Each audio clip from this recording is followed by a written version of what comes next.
நிறைய பேர் குழந்தை பாக்கியத்துக்கு வீடியோ போடுங்க சாமி அப்படின்னு கேட்டிருந்தீங்க. நிறைய பேர் குழந்தை பாக்கியம் இல்லாமல் ரொம்ப வருத்தப்படுறீங்க. பரிகார எந்திரங்கள்லாம் அதுக்கு நிறைய இருக்குது. மாந்திரீகத்தில் நிறைய பேர் கேட்டிருந்தது இதுதான். ஏன்னா 10 வருஷத்துக்கு மேலே குழந்தை இல்லைனாலும் சரி, எதுவாக இருந்தாலும் சரி, 100% இல்லைங்க, 200% நான் எழுதி தரேன். பரிகாரத்தில் கண்டிப்பாக குழந்தை இருக்கும். நிறைய பேர் ரொம்ப வருத்தப்படாதீங்க. அதெல்லாம் ஒன்றுமே கிடையாது. ஒரு காரணத்திற்காக தான் எல்லாமே நடக்குது, புரியுதுங்களா? எது நடந்தாலும் அதுக்கு ஒரு காரணம் இருக்குது. குழந்தை பாக்கியம் இல்லைன்னா ரொம்ப நீங்கள் மன உளைச்சலுக்கு அதுக்கெலாம் ஆளாக வேணாம். தெய்வ பரிகாரங்கள் மாந்திரீகத்தில் நிறையா இருக்குது. அதுக்குன்னு சில எந்திரங்கள் இருக்குது, மந்திரங்கள் இருக்குது. அதை 200% தாண்டி கூட சொல்லலாம். ஏன்னா உண்மை எப்போதுமே உண்மையாக தான் இருக்குதும், பர்சன்ட் கணக்கெலாம் கிடையாது.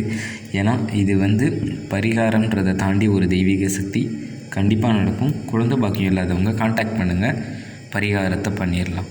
சரிங்களா? அன்பே சிவம்.